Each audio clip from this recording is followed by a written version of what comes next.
India has decided to stop a special trade route that allowed Bangladesh to send its export goods through Indian roads to other countries.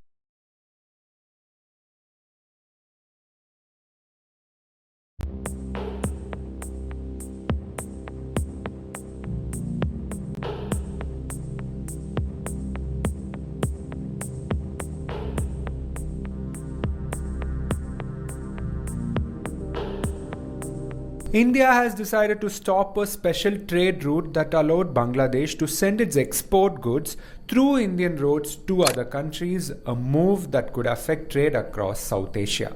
This transshipment setup was crucial for Bangladesh's export to countries like Nepal, Bhutan, and Myanmar.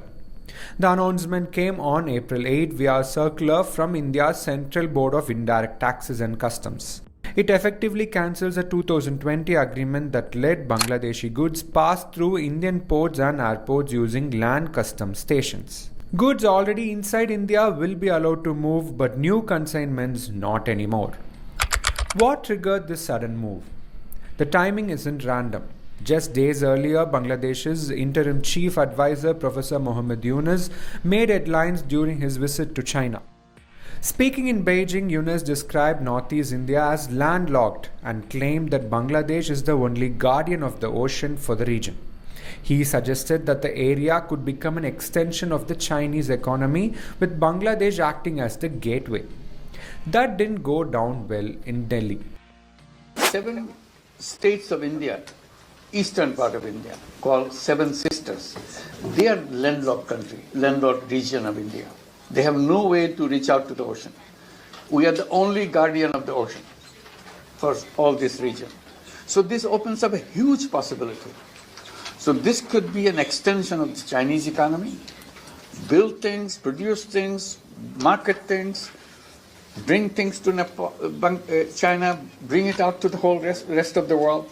Many interpreted the remarks as Dhaka using geography for leverage and inviting China into the mix near India's sensitive northeast.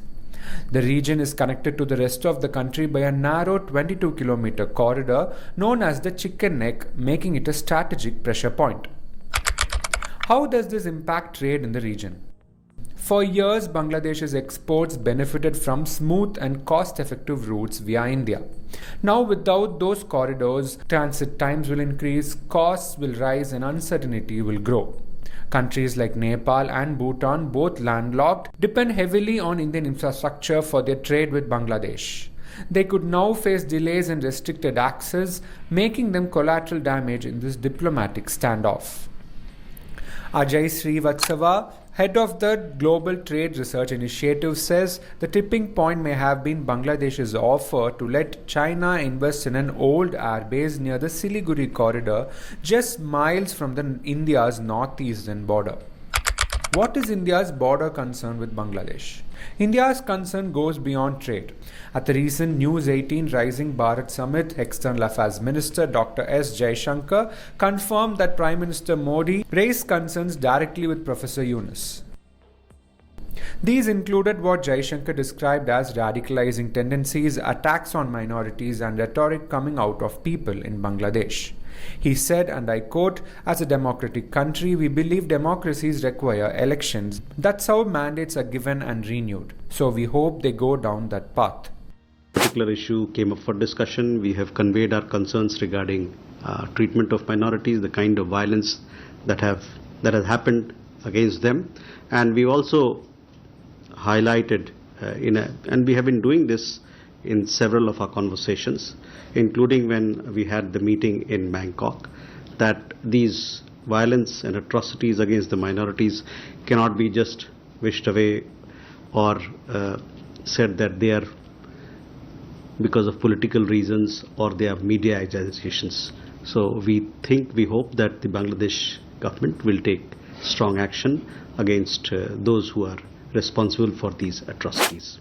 As Bangladesh mulls holding elections between December 2025 and June 2026, and with China in the backdrop, the coming months could shape the next chapter of India-Bangladesh ties.